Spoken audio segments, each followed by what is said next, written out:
There are two kinds of animated villains. The first kind walks into a room and everyone starts sweating. The second kind, you can just tell from afar they're a fraud. This is Azula. She has balls. This is Ozai. He is a fraud. And somehow, both of them became internet icons. Both of them are obsessed with power. Yet, one of them is better than the other. Why? You see, people fear Azula, but people also fear Ozai. This is a 14-year-old girl causing trained soldiers to reconsider their life choices. I mean, look at her introduction. She's not crying, she's not conflicted, she's not ranting about her feelings. She's calmly demonstrating lightning bending while terrifying an entire ship crew. The show tells you this child is dangerous. She's not misunderstood, she's dangerous. And then there's Ozai, a man whose greatest achievement was aggressively standing in other people's accomplishment. Because once you really rewatch Avatar the Airbender carefully, you start noticing something hilarious. Fire Lord Ozai did almost nothing. No, seriously, think about it. Most of the Fire Nation's biggest victories, that was Azula. The military expansion of the Fire Nation was already happening before him, and the political influence of the Fire Nation was built by previous generations. The strategic victories, again, Azula. Even Zuko had more personal character development than this man had actual accomplishment. Ozai spent most of the series sitting in dark rooms like an evil LinkedIn manager, taking credit for team projects. This man ruled an empire entirely through vibes, child abuse, and stolen successes. And honestly, that makes him one of the most realistic villains in the show. Not terrifying villains, realistic villain. Because Ozai is not a warrior king, he is a corporate climber with firebending. One thing people forget is that Ozai inherited the power, he didn't even create it. By the time he became Fire Lord, the Fire Nation was already terrifying. The colonies already exist. The armies were already massive. The war machines were built long before him. His grandfather Sozin started the war. General Iroh became a legendary military figure known as the Dragon of the West. And meanwhile, what was Ozai doing? He was probably just standing dramatically near a window practicing his evil speeches. Because the series intentionally gives Iroh the actual military reputation, not Ozai.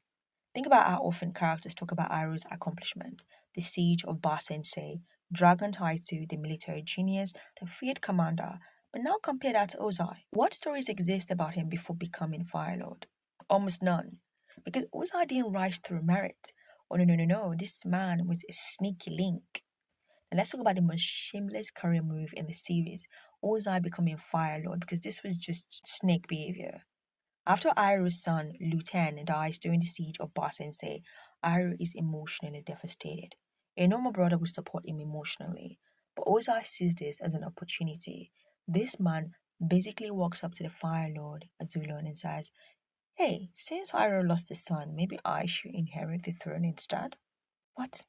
His nephew dies, and his first thought is career advancement? So what happens? Ozai manipulates the situation, his wife Hursa gets involved, and Zulun dies mysteriously. Suddenly, Ozai becomes Fire Lord. The show heavily implies that Ozai essentially benefited from palace level betrayal, meaning this man didn't even earn the throne honorably. He schemed into it, which becomes a pattern throughout his entire life. Ozai does not build, he takes. Now let's discuss the funniest part of Ozai's leadership. His 14-year-old daughter, Azula, was doing all of the actual work. If you rewatch book 2 carefully, who hunts down Zuko and Hiro? Azula. Who nearly captures Team Avatar multiple times? Azula. Who manipulates the Dai Li? Azula. Who conquers Ba Sensei? Azula. That last one is especially insane. I mean, Ba Sensei was considered nearly impossible to conquer. Iroh failed after 600 days of siege. The Fire Nation struggled endlessly against its defense, but then Azula walks in disguised as a Kyoshi warrior and collapses the city politically from the inside. At 14. That is absurd talent. Meanwhile, Papa Ozai is back home sitting in darkness waiting for updates. And once Bar Sensei falls, who gets the glory? Ozai. Classic fraudulent manager behavior.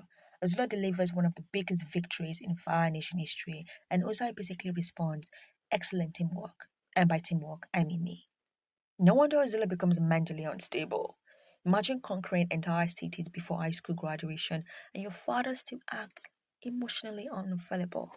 I'm actually surprised Azula didn't try to take down her father. The show tried to create this sense that Azula was scared of her father because, it was written to be more powerful than she was. But I didn't see any of that. And the more you analyze Ozai, the more obvious it becomes. He contributes nothing emotionally or creativity to the people around him. It doesn't even inspire loyalty through love like Iroh. It does not inspire fear through strategic genius like Azula. It doesn't inspire respect through honor like Zuko eventually does. He rules entirely through intimidation. Because Ozai treats human beings like tools, not people. And the terrifying thing is, he genuinely sees that as a strength. I mean, one of the coldest moments in the series is when he burns Zuko. Now, this part is important. Ozai looks powerful.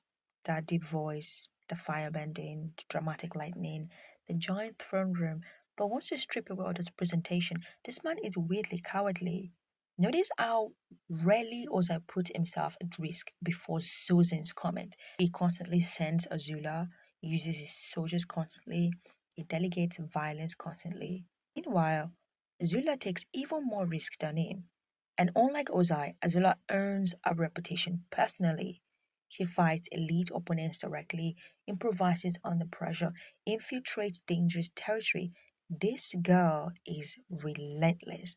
And I have to say, I applaud her. In fact, I love her relentlessness, the ability to be flexible in battle. But Ozai mostly rules from distance. But then suddenly, during the Susan comment, he decides, you know what? Time for genocide personally. So, what was this energy earlier? Because his final plan is hilariously excessive.